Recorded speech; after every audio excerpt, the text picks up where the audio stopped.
မိတူဆွဲက190ပေးရပါတယ်ဒီလို color print ထုတ်မယ်ဆိုရင်တော့1250ရှိပါတယ်ပြီးတော့ကျွန်တော်နောက်တစ်မျိုးပြပါအောင်မင်္ဂလာပါကျွန်တော်ခိုင်ကြီးပါခုရောက်နေတဲ့ဆိုင်ကတော့ဝန်ထမ်းလုံးဝမရှိပါဘူးပြီးတော့24နာရီဖွင့်ထားပါတယ်ဆိုင်နာမည်လေးကတော့ Print Cafe 24ပါခုနောက်ပိုင်းဒီလိုဆိုင်လေးတွေအများကြီးပေါ်ထွက်လာပါပြီဒီဆိုင်လေးမှာဘာလုပ်လို့ရလဲဆိုရင်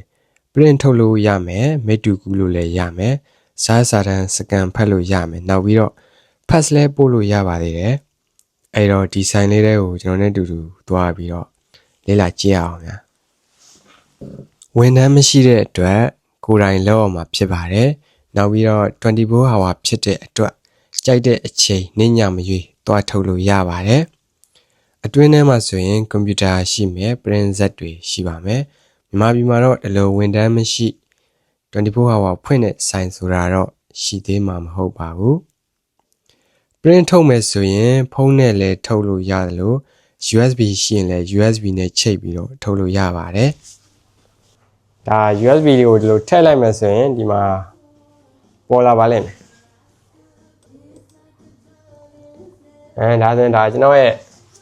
USB ထဲမှာရှိတဲ့ဒါ file တွေပေါ့နော်ဒီထဲမှာမှကျွန်တော်ဒီဟာလေးကိုထုတ်မှာဖြစ်ပါတယ်ဒီဟာဆိုရင်ဒီမှာ print cloud လေးရှိရပါတော့ print လေးကိုနှိပ်လိုက်မယ်ဆိုရင်ဒီမှာသူရဲ့ site တွေဂါရိုလာဆဲရိုလာတော့ဆဲရိုပဲထုတ်လိုက်မယ်ပြီးရင်ဒါမနက်ခူလဲပေါ့နော်မနက်ဆောင်ထုတ်မှာလဲဒါဂျာတုံးစွန်တက်ဒါပဲ site ရွယ်စားလဲ A4 site လားဘယ်လောက်လားပေါ့နော်ဒါကျွန်တော်ဒီတိုင်းပဲစမ်းထုတ်ကြည့်လိုက်ပါမယ်နော် Okay ဒီမှာပြီးရင်ဒီ insert ဆိုတာနှိပ်လိုက်ဒီမှာလာရ insert လို့နှိပ်ရင်ဒီမှာသူကကနန်းလေးလုံးတောင်းတယ်ပေါ့နော်ဒါကိုယ့်ရဲ့ password ထည့်ပေးရမှာဖြစ်ပါတယ်ဒီထဲမှာကျွန်တော်တစ်လေးလုံးထည့်လိုက်ပါမယ်ပြီးရင်ဟွာကင်းကိုနှိပ်လိုက်ဟွာကင်းနှိပ်ပြီးတော့ဒီဘက်က print set ကိုသွားမယ်ဒီမှာ monitor လေးရှိရပေါ့နော်ဒီမှာဆိုရင်ကျွန်တော် insert လုပ်မှာဖြစ်တဲ့အတွက် print ထုတ်မှာဖြစ်တဲ့အတွက် print ကိုနှိပ်ပြီးရင် PC လေးကိုနှိပ်မယ်ခုနကကျွန်တော်ရိုက်ခဲ့တဲ့ပင်ကိုထည့်လိုက်မယ်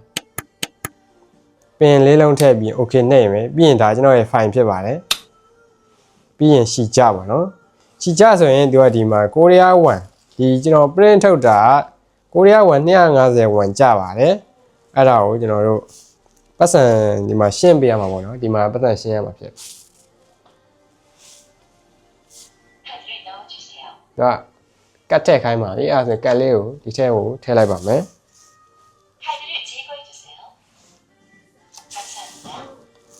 ဒါဆိုရင်ဒီကောင်စက်ကအလုံးလုံးနေပါပြီ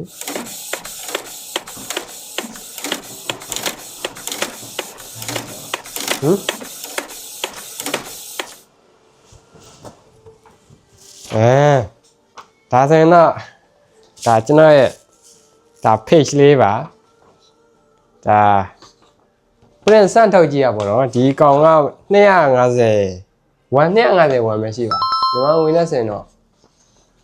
900လောက်ရှိမှာနော်မြန်မာငွေနဲ့ဆိုရင်တော့900လောက်ရှိမှာဒါလေးကတော့ကျွန်တော်ရဲ့ page လေးပါ 11k follower ရှိပါတယ်ဒီ page လေးကိုလည်း like and follow လေး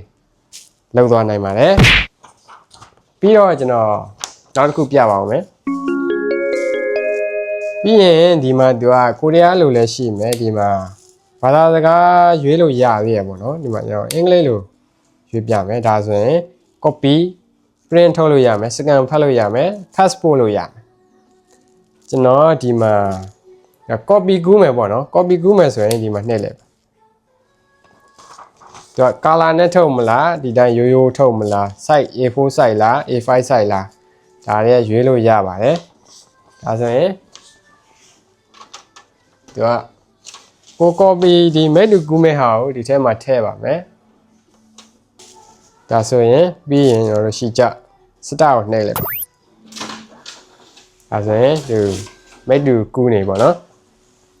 ဒီဟာကကြတော့ဒါ190ပါဒီမဲ့တူတစ်စောင်ကို 190ပေးရပါတယ်ဒါဆိုရင်ကိုကမိတ်တူဆွဲမယ်ဆိုရင် okay နှိပ်လိုက်ပါပြီးရင်ပတ်စံရှင်းရပါမယ်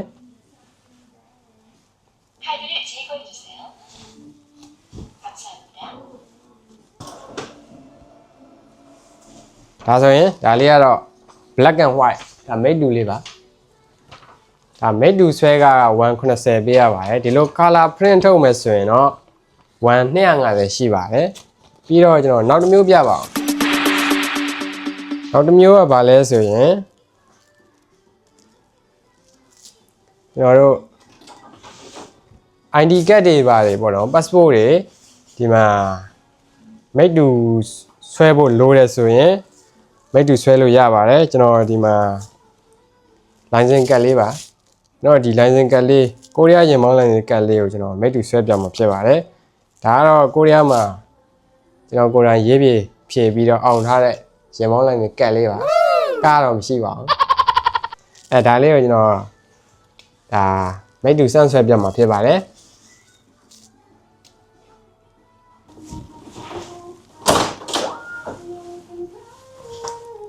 ဒီရင်မောင်း license card တို့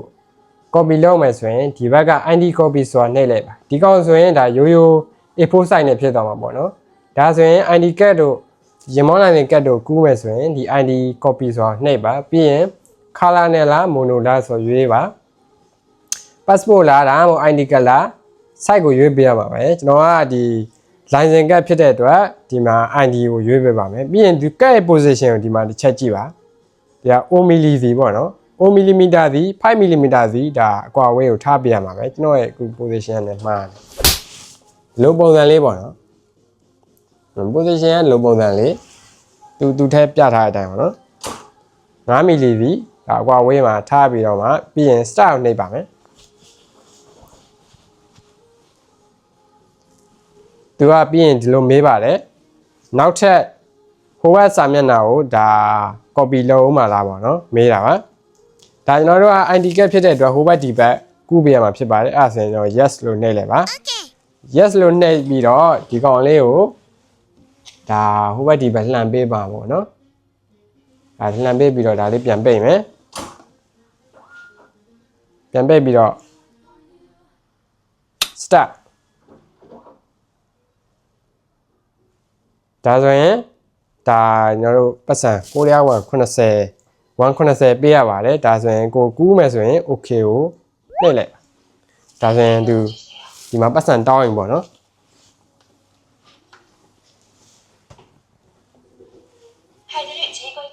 ဒါဆိုရင်ပတ်စံဖြတ်တော့ပါပြီဒါအောက်မှာခဏနေထွက်လာပါလိမ့်မယ်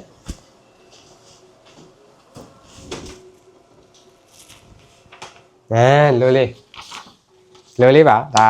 ဒီမှာတော်တော်ကိုအဆင်ပြေပါတယ်ဒီက24နာရီတိုင်းဖြစ်တဲ့အတွက်ဒါဘယ်အချိန်ကြိုက်တဲ့အချိန်ပေါ့နော်ညပဲတော်မနက်ပဲတော်နေခင်းပဲတော်ကိုအားတဲ့အချိန်ကိုလိုတဲ့အချိန်မှာသွားပြီးတော့မိတ်တူဆွဲလို့ရပါတယ်ဘာမှမခက်ပါဘူးပြီးရင်နောက်တစ်ခုကဒါကိုယ့်ရဲ့ချက်လက်တွေဒီ ID card တွေဆိုလည်းမိတ်တူဆွဲရင်ဒါမေ့ကြံတတ်ပါတယ်ဒါလေးတွေလည်းသတိထားဖို့လိုပါတယ်ဒါကတော့ကျွန်တော်ရဲ့ USB မေးတော့မယ်ဒါကတော့ကျွန်တော်ရဲ့ page လေးပါဒါလေးကိုဒါလာပြီးတော့ print လာထုတ်ပြတာပါကျွန်တော်ရဲ့ page လေးကို like and follow လုပ်သွားလို့ရပါတယ်အားလုံးပဲလုပ်တက်လိမ့်မယ်လို့ထင်ပါတယ်ဒီဗီဒီယိုလေးကကိုရီးယားရောက်နေတဲ့မြန်မာတွေအတွက်အထောက်အကူဖြစ်လိမ့်မယ်လို့ယုံကြည်ပါတယ်ဆိုင်ဘယ်နာရှိလဲရှာခြင်းတော့ကာကာအိုမတ်ကနေ print cafe ဒါမှမဟုတ် print 24အစရှိသဖြင့်ရှာကြည့်မယ်ဆိုရင်အနည်းဆက်ဆုံးဆိုင်ကိုပြပေးပါလိမ့်မယ်ကျွန်တော်ရဲ့ဗီဒီယိုလေးကိုလည်း like and share လုပ်ခြင်းဖြင့်ကူညီသွားလို့ရပါတယ်မသိတာရှိရင်လည်း comment မှာမေးမြန်းသွားလို့ရပါသေးတယ်အားလုံးကိုကျေးဇူးအများကြီးတင်ပါတယ်